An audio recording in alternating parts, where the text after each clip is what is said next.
everybody to the Higher Heart Warrior channel. Why is that so difficult? So today's reading is, I've broken it up into multiple parts. I did this intro for the first two piles, which were the root and the sacral chakra. They went together quite well, so I'm making this decision on the fly and putting those in one video. This video is for the solar plexus chakra. So for the solar plexus chakra, the card that is associated with it is the World card. I like this card because it has sacred geometry on it, and this is from the Light Seers Tarot deck by Chris Ann. And the die that I had cast was the number 5, and the World card is the number 3. So do with that what you will. 3 and 5 is 8. So you may be interested in the previous video because 8 came up a lot in the sacral chakra reading. Just throwing that out there in case, just in case. Okay. Now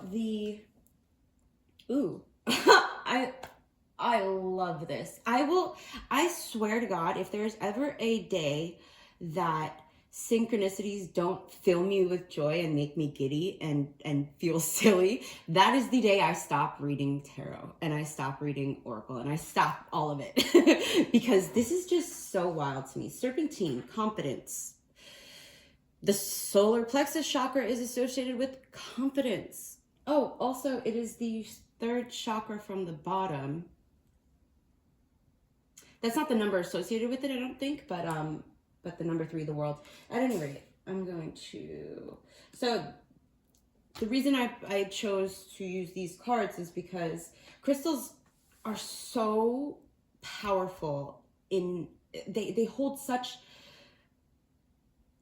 power, healing power, when we focus our attention on that. So I would recommend, if you're going to use...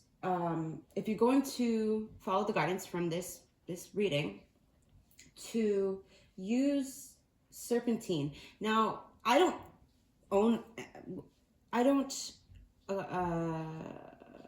what is the word I'm looking for? I don't have possession of serpentine myself, but if I was going to do this, I would look up online images of serpentine, and then I would focus my intention as I am looking at that image, and I would, because energy to me is conscious, I would ask permission from the crystal before just exerting my will upon it. So I would, I'd look at the crystal and I would take a few seconds and I would breathe in and breathe out. And I would ask in my mind or out loud, depending on what you're comfortable with, is it okay if I work with your energy? And the first thing you hear, and it's not going to be loud. Most of the time it is not going to be loud. And if it is loud, that I would work on discerning whether or not that is your ego or the actual crystal. At which point you then would either hear yes, no, or and sometimes if the crystal is cheeky, maybe. I've never had that, but that's just what came up when I was explaining this in the sacral chakra pile, I believe, or it might have been the root, regardless. So you ask the crystal for permission, and then you set the intention to work with that crystal's energy and call that crystal's energy into that energy center. And you can easily look up online where these energy centers are situated in the most common physical body. I'm trying to be more less ableist. So yeah, all right.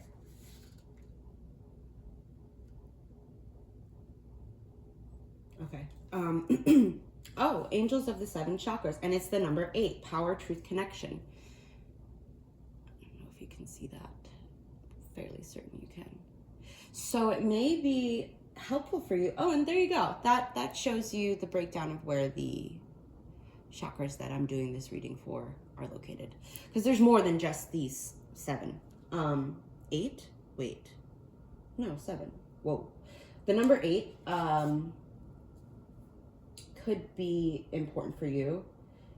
I have a feeling there's going to be some people who see this, and it would be very helpful for them to work with all of their chakras, not just the specific pile that is associated with the number on the die that I cast. Well, you know what? Let me see what this says in